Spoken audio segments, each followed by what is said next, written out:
যে বর্তমান তৃণমূলের যা অবস্থা এবং মোদিজি যেভাবে গোটা ভারতবর্ষকে আগিয়ে নিয়ে গেছে। আপনারা দেখছেন বাংলার আওয়াজ। নমস্কার, আদাব, সালাম। আমি নকিবুল ইসলাম, আপনারা দেখছেন বাংলার আওয়াজ। আজকে বাংলার আওয়াজে দেখাচ্ছি আপনাদের বিজেপির পক্ষ থেকে চলছে প্রচার প্রসার। বিভিন্ন জায়গায় রাস্তাঘাটে দেখতে পাচ্ছি টোটো নিয়ে চলছে প্রচার প্রসার। তার সাথে সাথে বিজেপির কর্মীরা, মহিলা পুরুষ সকলে মিলে বাড়ি বাড়ি যাচ্ছেন, বিজেপির যেসব ইস্যু আছে সেসব ইস্যুগুলো তুলে ধরছেন। বিভিন্নভাবে তারা ভোটারদের আকৃষ্ট করার চেষ্টা করছেন, সেই দৃশ্য আপনারা দেখতে পাচ্ছেন।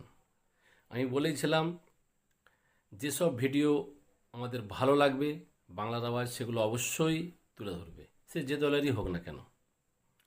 শীতল কপাট ঘাটালের বিজয়ী বিধায়ক, উনি প্রচুর পরিশ্রম করছেন হিরণময় চট্টোপাধ্যায়কে জেতানোর জন্য। ওনার পক্ষ থেকে যতটা সম্ভব উনি পরিশ্রম করে যাচ্ছেন এবং বিজেপির কর্মী বন্ধুরা তারাও পরিশ্রম করছেন। প্রত্যেকটি দল নিজের নিজের মতো করে তারা প্রচার করছেন। আপনারা দেখছেন বাংলার আওয়াজ।